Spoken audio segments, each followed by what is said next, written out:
Ada satu poin penting, ini penutupnya, closingnya, ibu-ibu biasanya ini akan berat ketika kita berinteraksi dengan dunia ini, dengan hal ini. Ada sebuah kedoliman yang tanpa sadar kita lakukan. Kita masukkan ke dalam rumah kita. Dan ini seharusnya selalu diingatkan oleh para ustadz, para da'i-da'iyah. Apa? Bahwa dalam sebuah riwayat Rasulullah menyatakan, bersabda, ini hadisnya sahih, bahwa malaikat tidak akan masuk ke rumah-rumah yang di dalamnya ada patung atau gambar makhluk Allah yang bernyawa. Pernah dengar hadis itu? Pernah, tapi kita abaikan. Katanya Muslim, tapi begitu kalau masuk ke rumahnya itu ruang tamu, ukirannya burung Garuda. Ya apa ya? Ternyata ada lukisan ikan koi 9 biji. Ada lukisan harimau di rumahnya. Bahkan di tokonya ada kucing, apa tuh yang panggil-panggil begini. Padahal katanya Muslim. Sikap kita berdasarkan hadis Nabi itu menghadapi hadis atau ayat sami'na wa ata'na. Kalau ibu belum tahu, belum paham kenapa pengaruhnya, cukup sami'na wa ata'na. Kami dengar dan kami patuh. Tapi begitu berinteraksi dengan terapi Quran, pasti itu akan ada hubungannya dengan penyakit, masalah yang kita alami dalam hidup kita. Maka kami sebagai terapis, itu seringkali menghadapi orang-orang yang sakit ternyata berhubungan dengan benda-benda yang ada dalam rumahnya. Ternyata Masya Allah itulah hikmah kenapa Rasulullah melarang benda-benda itu ada dalam rumah kita. Mau tahu lebih detail? Insya Allah semoga ada pertemuan selanjutnya kita bedah satu persatu itu. Lalu apalagi dalam riwayat lain? Siti Aisyah radhiyallahu an pernah melarang anak kecil masuk ke rumah Rasulullah sallallahu alaihi wasallam karena anak itu memakai gelang kaki yang berbentuk lonceng. Kerincing, kerincing, kerincing. Katanya saya khawatir malaikat nggak masuk ke rumah Rasulullah karena benda ini. Lalu kita lonceng, kerincing, kerincing. Ada cucu kita bayi dibeliin. Cing, cing, cing, cing, cing, cing. Bahkan mungkin kita pakai di kerudung kita ini. Kerincing, kerincing, kerincing. Kenapa Bu lonceng malaikat nggak masuk? Karena itu umat mana yang ibadahnya menggunakan lonceng? Baik. Pada zaman Rasulullah hanya baru satu itu simbolnya, lonceng. Nasrani dan Majusi kan dengan api. Tapi saat ini berapa banyak simbol-simbol kekufuran yang kita dapat dalam kehidupan kita? Kita jalan-jalan ke Jogja, ibu kemana yang dikunjungi? Ke Borobudur. Enggak cukup ke Borobudur, pulangnya bawa oleh-oleh bentuknya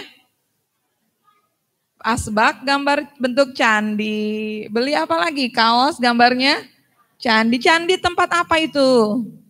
Simbol kekufuran bukan? Kita hadirkan masuk ke rumah kita. Bahkan sholat kita pakai. Jalan-jalan ke Thailand.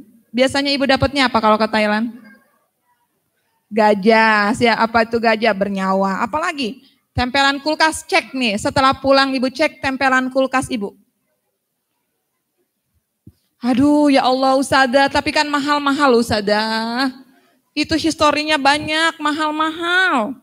Sekarang apakah mau terganggu ibadah ibu, iman ibu karena benda-benda itu?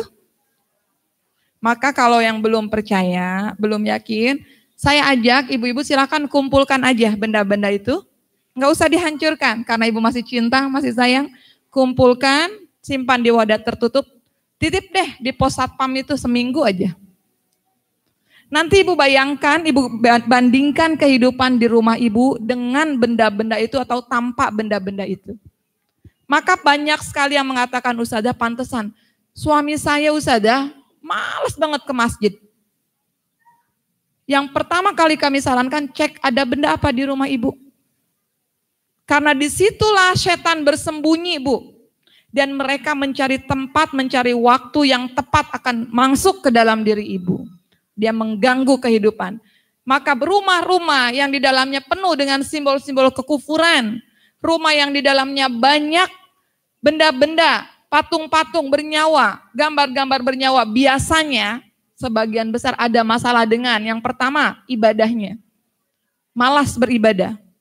Yang kedua, temperamen penghuninya. Emosi tidak stabil. Suami istri suuzon terus, anak dikasih tahu ngegas. Atau ada yang sakit nggak sembuh-sembuh sakitnya. Ada yang terhalang jodohnya karena dia masih suka menyimpan benda-benda seperti itu. Nah, sebanding nggak kira-kira dengan jumlah harga bendanya? Silakan, saya tidak memaksa. Ini adalah wujud ketaatan kita dalam beragama. Udkhulu fis-silmi kafah. Masuklah ke dalam Islam dengan kafah. Ada satu lagi, ini yang lebih berat lagi. Jadi ibu, aduh, saya pulang dari sini kayaknya berat ini PR saya nih. Ada termasuk juga simbol-simbol karakter kartun-kartun yang kadang kita pakaikan ke anak-anak kita. Apa itu?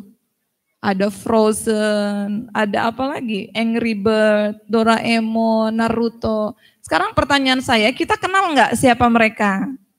Enggak. Ada nggak di dunia nyata kita? Tidak. Kalau nggak ada di dunia nyata berarti ada di dunia yang nggak nyata. Apa yang nggak nyata? Alam gaib. Sesungguhnya mereka itu, karakter mereka ada di dunia mereka, Bu. Di dunia setan, dan setan mengilhamkan pembuatnya coret-coret-coret jadi itu. Coba cek Doraemon. Siapa itu Doraemon?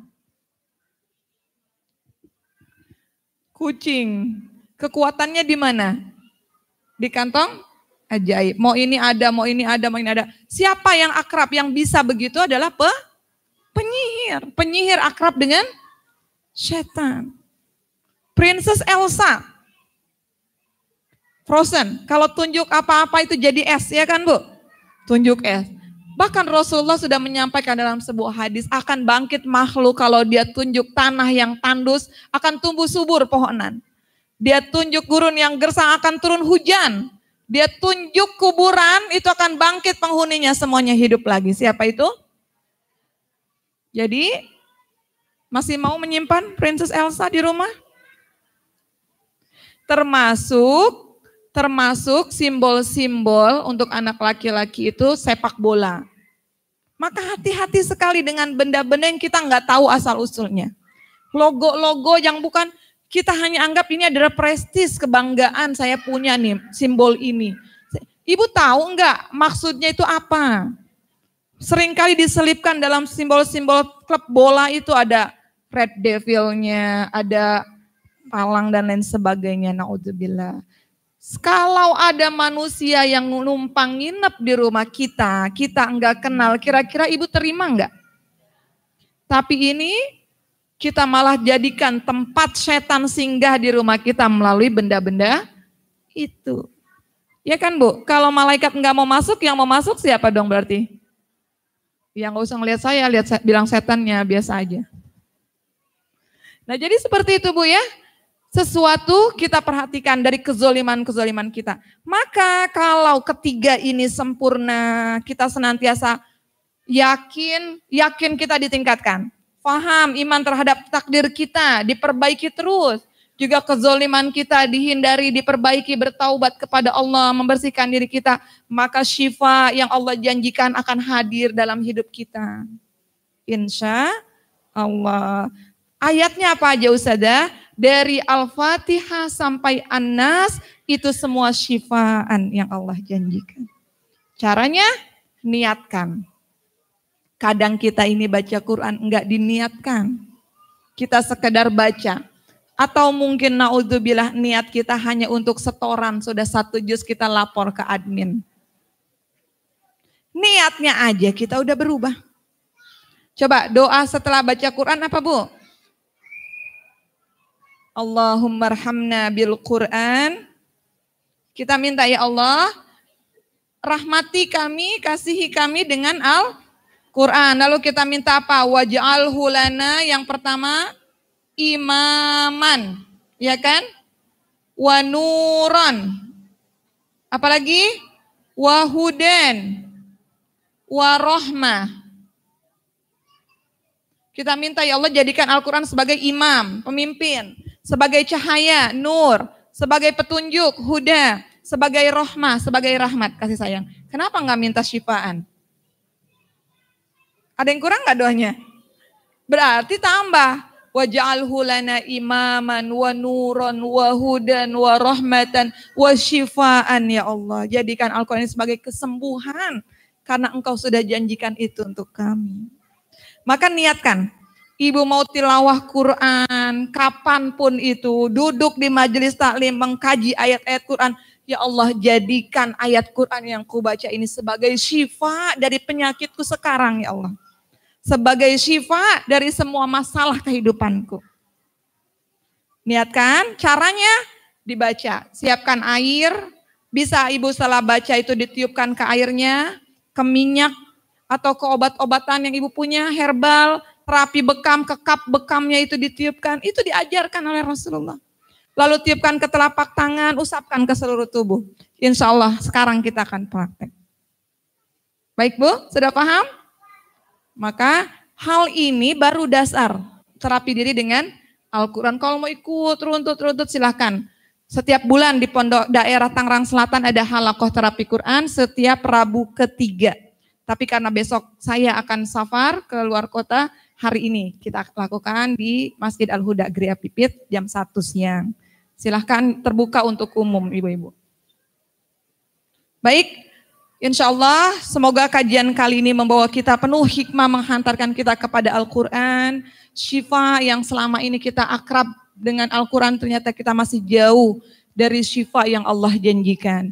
Maka hari ini yuk kita mohon kepada Allah. Kita minta kepada Allah syifaan itu hadir di majelis yang penuh berkah ini.